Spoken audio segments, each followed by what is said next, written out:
closed season. It's the pits. I run a small hotel. I used to run it with my wife, but she left me because of her drinking. She did not go far.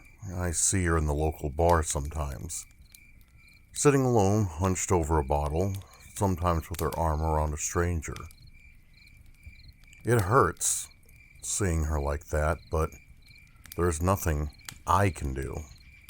Believe me, I tried. Now, all I can do is try and keep busy and not think. Busy is easy during the summer. This is a tourist town. We are surrounded by verdant forest overlooked by awe-inspiring mountains. The stresses of the hustle and bustle of the city are eased away by the beauty and serenity that greets you in every direction you look. There are thousands of visitors here over the summer, and I am always fully booked and run off my feet. Come autumn, though, the flow of tourists slows to a trickle. The first bite of cold wind swirling through the streets encourages any left to pack up and leave. Soon after, the snows come, and the road into town becomes impassable until next spring. Nature rules here, as she once did across whole continents. We cannot argue, just make sure we are stocked up on essential supplies, our food and water and beer and gasoline for the generators. I have a generator around the side of the hotel. It's relatively new, reliable. I finish thoroughly cleaning and checking it before I lock up the hotel for the winter. The summer, a memory. I try and make the most of the transformed town. On an early December day, I stand in the street outside my hotel just as it is going dark and listen to the near silence. There are 20 of us who see out the winter, and everyone else is indoors. There is no traffic on the road. The only sound I can hear is my generator purring efficiently and the birds settling down to nest for the night. I try and savor the tranquility while it lasts. I breathe deep and take in the crisp, clean air. It's in the air that there is the first inkling. There's a smell. Slight at first, so slight you might think you were imagining it, but then it hits you. The smell of meat gone bad. Then there's a murmuring, voices approaching. My fellow residents will be aware of this as well.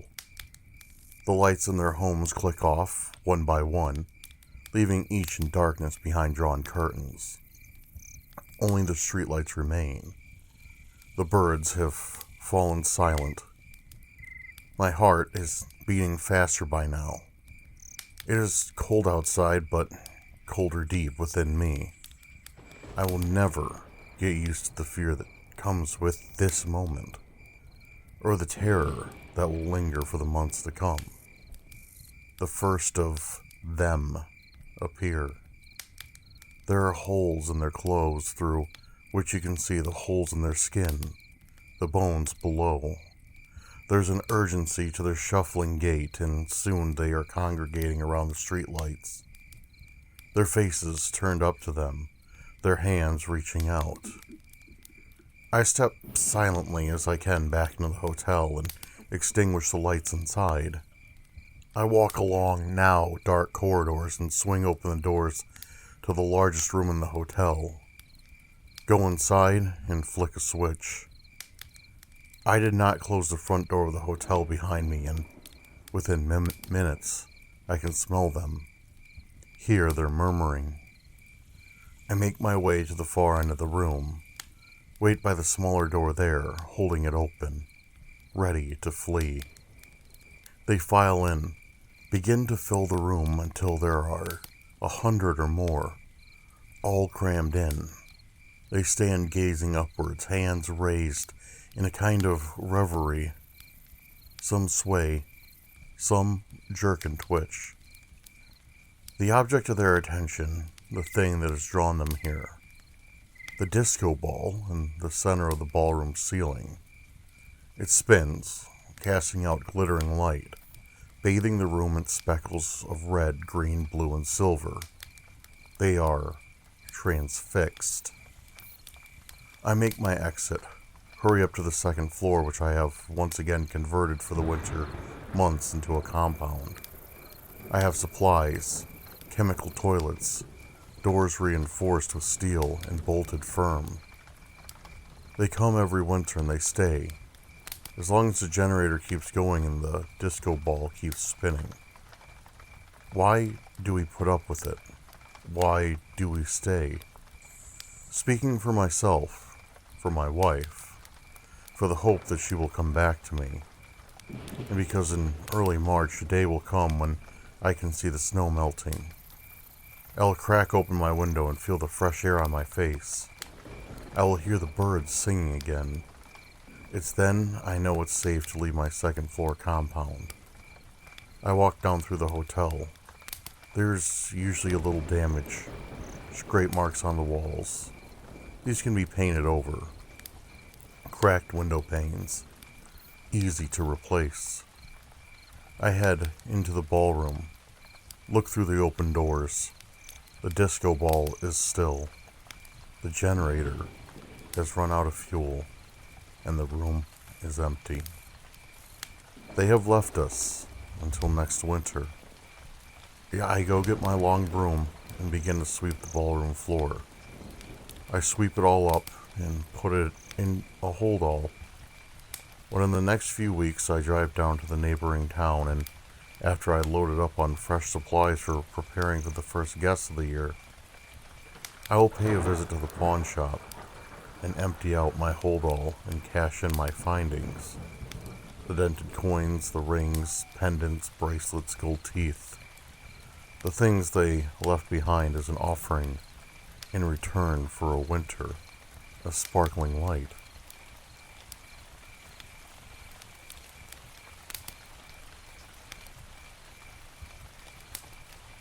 I grew up treasuring nature so much. If I went to the woods, fishing, or in the mountains, the tranquility these experiences brought with them had no match. Some were even ethereal.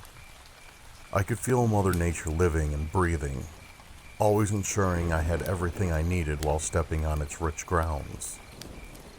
Last year, I bought a cabin up in the mountains. I've always liked to disconnect from the city in the cold winter and just go to a place that feels like magic. This cabin had the feeling of being somewhere in that realm. Excitement took over me when I thought I finally had my own place in the snowy mountains, away from the city, away from work, and from the people who make so much noise that sometimes I just need a little breather. So the acquisition of the log cabin couldn't have come at a better time, with my head almost exploding and my mind fogged with the dullest things and the most mundane tasks possible at work. I couldn't wait for a few days to recharge my batteries. With no other than my trusted associate, my daring sidekick, and my best friend, the Irish setter Blaze, who had just turned 6 years old, I decided to pack all the things needed and go. I drove for almost 3 hours.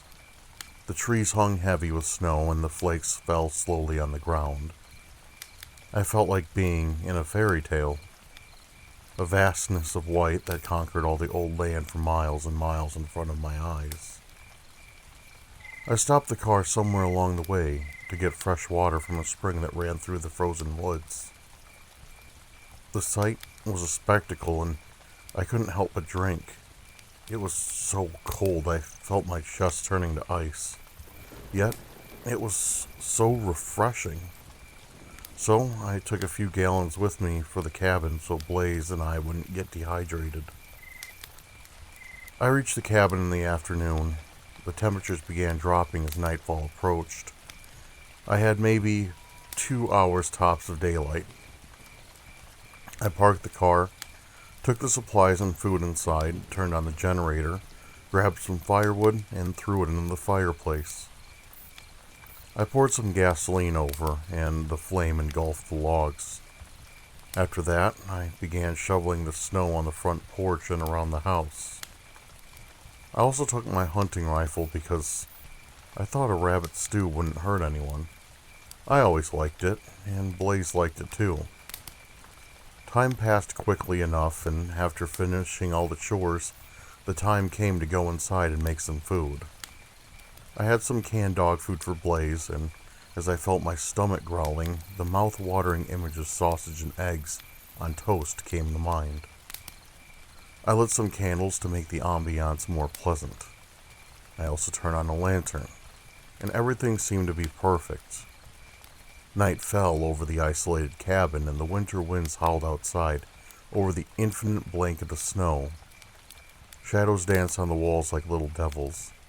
The crackling wood sang its song, bringing peace to my tired mind. The cabin felt like a gift from God.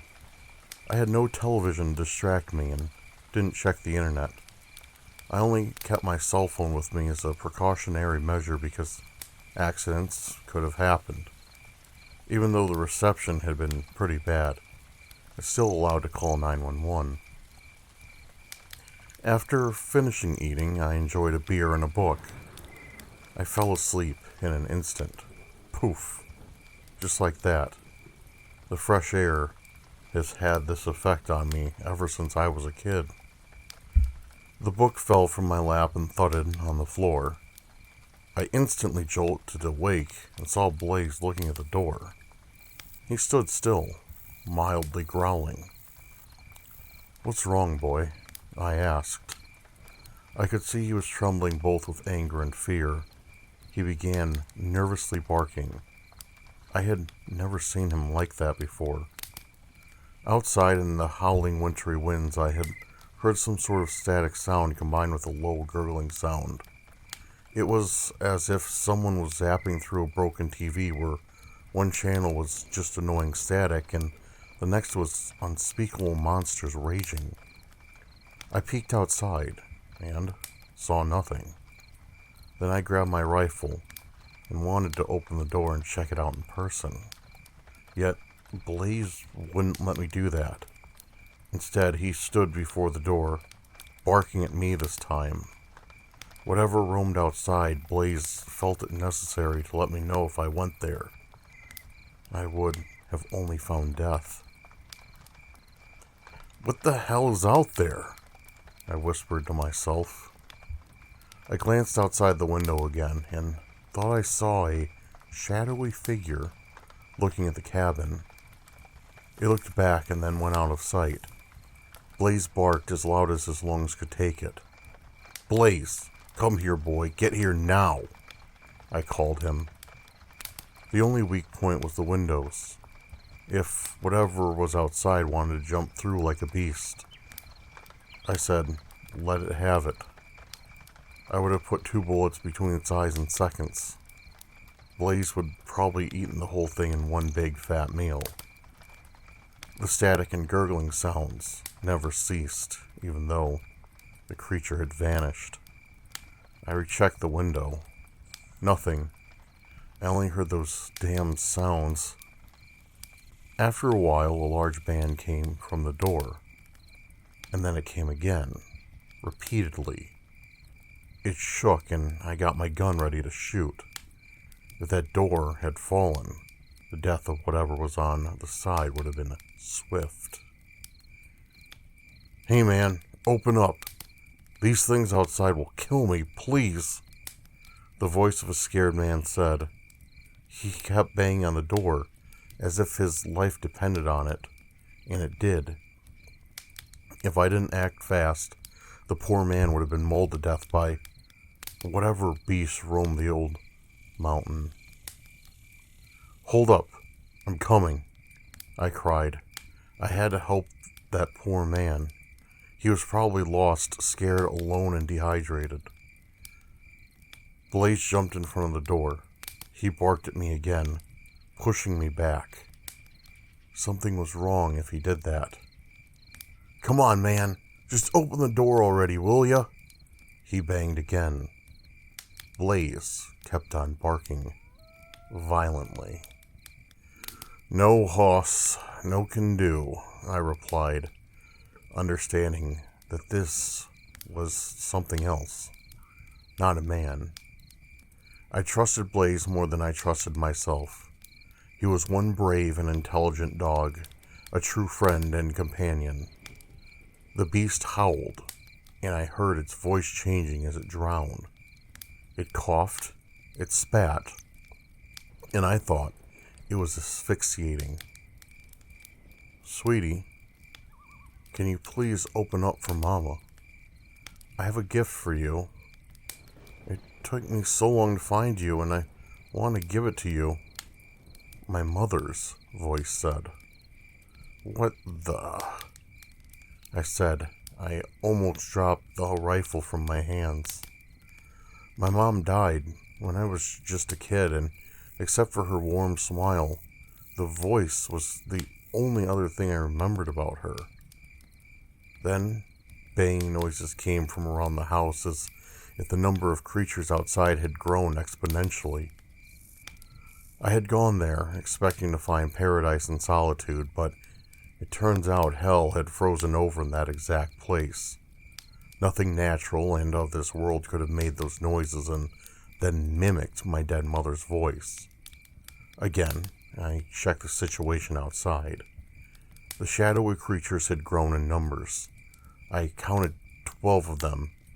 6 just stood motionless while the other 6 growled, snarled, and howled in the dead of night. I saw one of them coming close to the window and went a few steps back. It glued its dead eyes to the window. It didn't have a nose, just 2 small holes. Its mouth was a straight horizontal line. It opened it and sucked on the window. In doing so, it revealed small rows of sharp teeth. "Why don't you open up for your dear old grandfather? It's cold outside, sonny boy," the creature snarled. Grandpa died too when I was just a kid. After my mom's death, he had a heart attack because he couldn't cope with her being gone. I just looked at it as it mimicked my grandfather's voice. I didn't know how the hell it knew my mom's or my grandfather's voice, but it happened. Maybe it could read my mind and borrowed my memories. Maybe by doing so, it extracted their voices from my head. Hell, this sounded crazy as hell to me, but what I had witnessed shouldn't have been possible, and just seeing that craziness, every scenario I thought of might have been likely. The glass began to crack under the pressure of the creature's face, but fortunately, I had parked the Jeep right in front of the house so that I might have just made a run for it. The banging all across the house intensified, and I felt the pressure of death clawing my heart. The window would give in soon, so I said to hell with it. Instead, I pointed the rifle straight at the ugliness and pulled the trigger. It blasted its head into millions of pieces and everything stopped. "Blaze, we're going to make a run for it, buddy," I said, hoping for the both of us to escape that mess. I grabbed a burning piece of wood from the fireplace with one and busted through the door. The shadowy creatures had even grown in numbers, probably 20 or 30 of them. Blaze barked, foaming at the mouth. "William, William, William," a raspy voice said. It was alien to me, not similar to anyone I knew. I turned around and saw them all gathered in a herd, waiting to attack. "Stay back," I said, threatening them with the torching wood. They hissed and collectively stepped back. I threw the wood at them, and they scattered in an instant. I opened the car door for Blaze to go in, and he immediately jumped into the passenger seat. A pair of claws grabbed my ankle from under the Jeep and pulled me. It caused me to fall, and I saw the abomination crawling up my leg. I hit it in the head with the butt of the rifle. Then, when it hissed with its horrible mouth, I put the barrel in it and shot. It blew its brain out on the other side of my car. I hit the ignition, and the car came to life. Blaze was agitated and scared. I patted him on the head and told him it would be all right. I pushed the pedal to the metal and ran over those creatures, feeling their skulls crack under the wheels. A few hours later, I was back in my apartment with Blaze. It was quiet. Maybe the city wasn't so bad after all. This happened last year. A few weeks after the incident, I received an anonymous message saying, "Hello, William. You need to come back to the cabin. There are urgent matters that I need to talk to you about. I am one of your neighbors. Sincerely, Thomas." I did remember seeing a few houses on my way up there, but didn't think to stop. Also, the former owner had vanished into thin air. I didn't go back yet. Maybe somewhere in the future.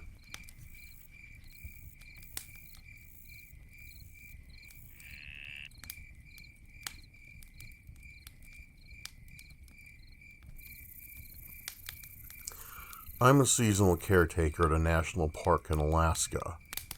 I won't say which one because I still value my job, and I've been warned by my employers to keep my mouth shut about anything unusual I've seen during my time here. That being said, there's some very strange things I've seen over the last 3 years I've held this position, and I figure I'd share some with you. You may not even be aware of what a seasonal caretaker is, and that's completely understandable. Generally, it's not that exciting, if I'm being honest. I start my season when the park is closed for the winter, and it's my responsibility to make sure that the various cabins and public buildings are maintained, and the snow is kept cleared from the roofs to prevent any damage, and that sort of thing. It's a lonely job, and if you're a people person, it's probably not for you. It takes a bit of an odd duck to willingly put themselves in exile for 3 months at a time, knowing that there's no way out until the snow begins to melt and the plows can start clearing some of the access roads that lead out to my cabin. I do have a snowmobile that I can use to take the 3-hour trip to the nearest ranger station if I need to, but it's not like a quick trip to the corner store. It's just fine for me, though. I've always been a bit of a loner, and I have Max, my Jack Russell Terrier, to keep me company.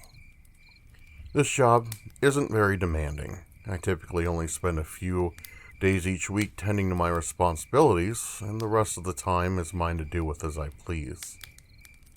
A few years ago, I took up nature photography as a hobby to pass the time, and have even had a few of my pictures published by an organization you'd recognize by name.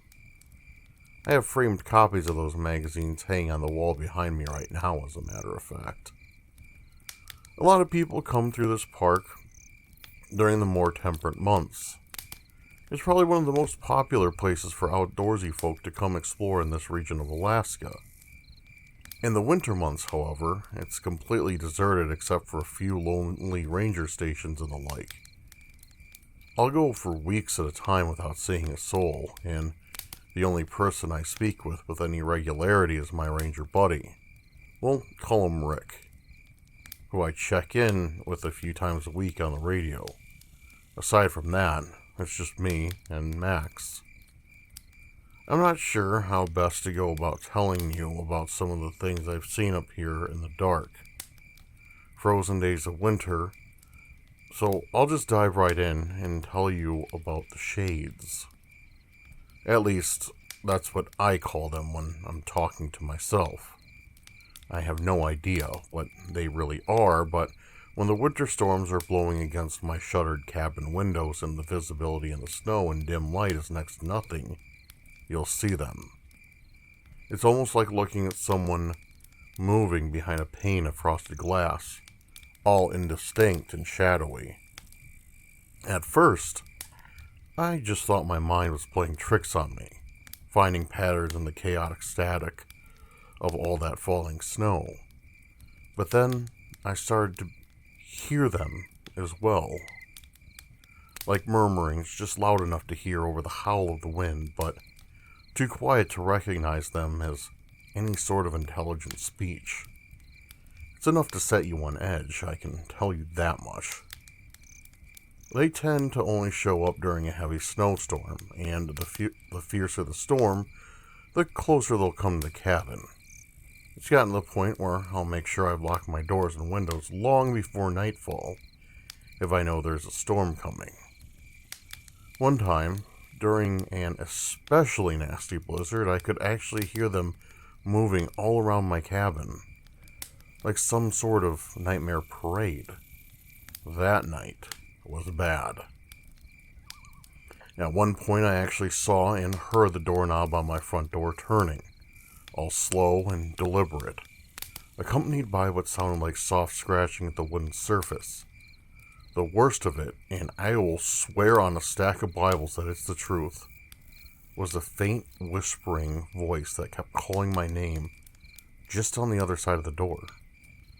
That went on for an hour or more, and even now, if I close my eyes, I can still hear that cold, hollow voice.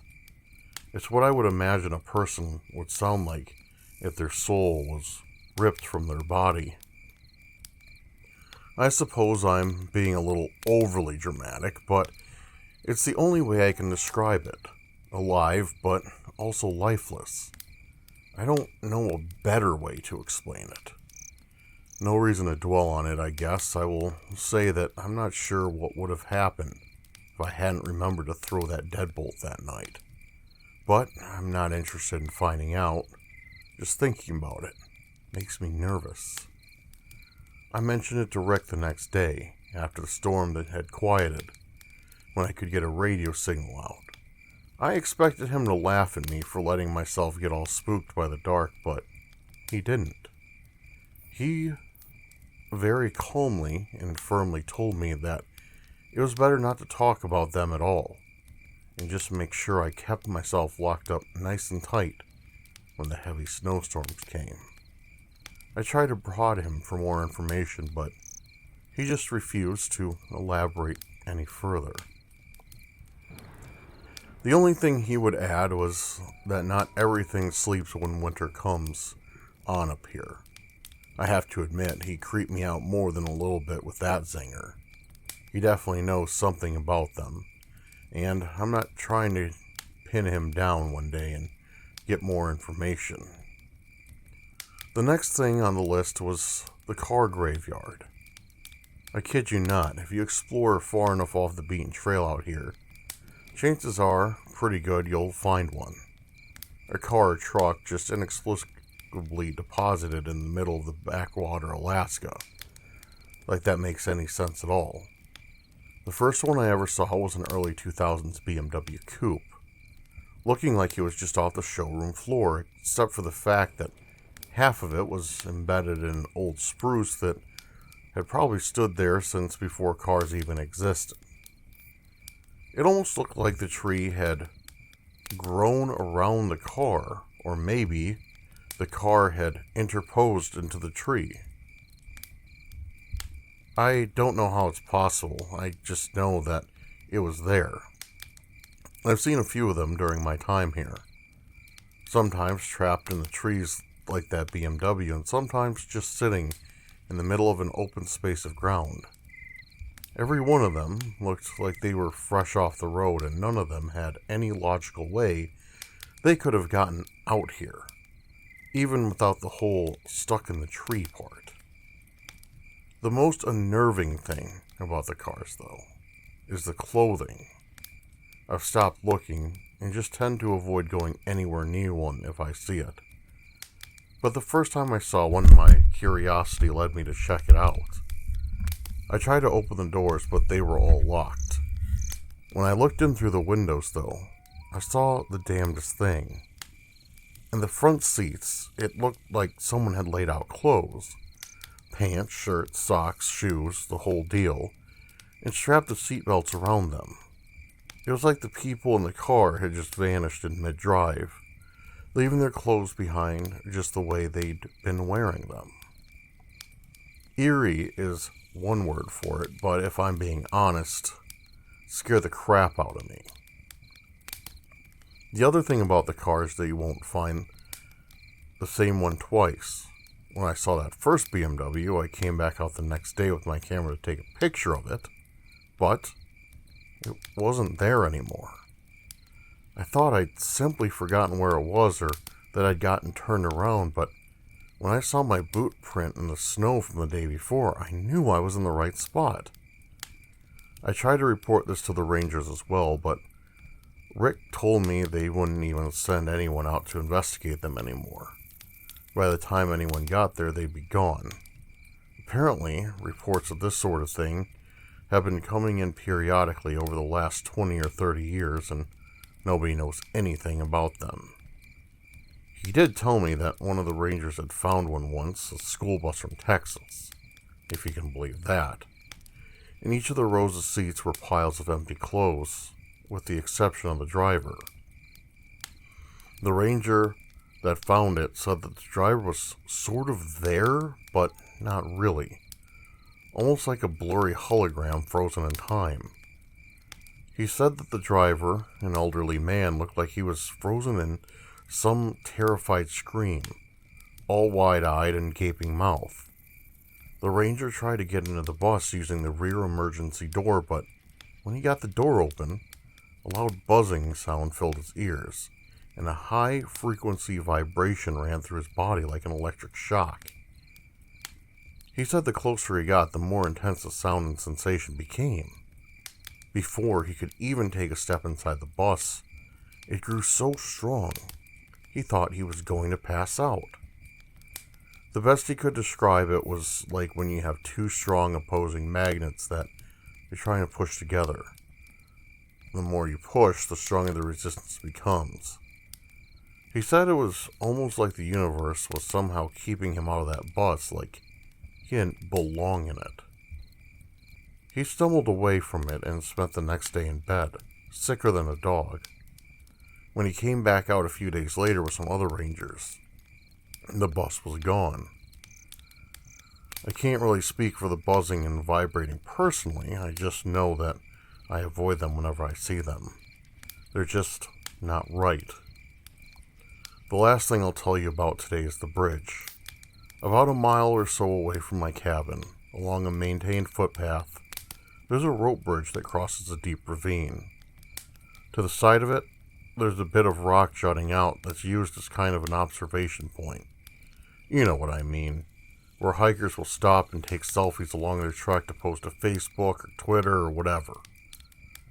The Parks Department even went through the trouble of installing handrails along the edge of it to prevent anyone from falling to their death. Of course, there aren't any hikers out here during the winter season. The park is technically closed and all roads leading into the area are blocked by chains to prevent anyone from driving in and getting into trouble with no possibility of rescue. I hike down that path probably once a week, looking for new photo opportunities to occupy my time. It's a beautiful walk and the whole landscape seems so crisp and fresh without people tromping all around it. I've gotten some incredible shots of the bridge, but I don't dare step out onto it when it's this cold though. The boards are constantly frozen and slick with ice. I'm pretty sure it wouldn't take much of a misstep to fall on my ass and slide out from under the waist-high rope handholds. I'd be falling 200 feet to the rocks below before I even realized what was happening. Here's the weird part though. Invariably, when I reach that bridge, I'll find multiple sets of footprints leading up to the rocky outcropping, but none of them leading away from it. They'll come from all different directions, some from the path and others straight out of the trees, but they all seem to stop at the edge of the ravine. They're various sizes and stride lengths, some of which are very small and others are so large they have to have been made by some massive hulk of a person. The first time I saw them, I was afraid that some trespassers had gotten too close to the edge and fallen over. But when I spent the better part of a day making my way carefully to the floor of the ravine, I couldn't find any sign that anyone had been there besides me. I'll be the first to admit that I'm no tracker, but even I can tell when footprints in the fresh snow lead up to a place and don't return. I've walked out onto that outcropping myself once to see if I could figure out where all these people had gone. Maybe there's a hidden path that I wasn't seeing. But the moment my foot touched that stone, my head began to throb like I was suffering from the worst hangover I'd ever had. While I was staggered back from it, the pain disappeared like it was never there, and I was left with a pretty insistent nosebleed for the rest of the afternoon. It's my only souvenir. I didn't try again. Max won't even go anywhere near it. He'll start whining as soon as we start approaching that part of the trail. Mind you, this is a dog that I've had onto on multiple occasions, wrestle inside the cabin because he was so incensed that a pack of wolves dared wander too close to his territory. For all his small stature, he doesn't seem to have a self-preservation gene that tells him when he should be afraid of something. But not the Overlook, though. That's a different story altogether. Even Max has limits, I guess. I have more stories, but I'm getting a little tired, and it's about time for me to go get some sleep. However, tomorrow I need to head out to the cabins by the frozen lake and make sure their roofs are clear. I'll write more later. Next time, I'll tell you about the dead bears.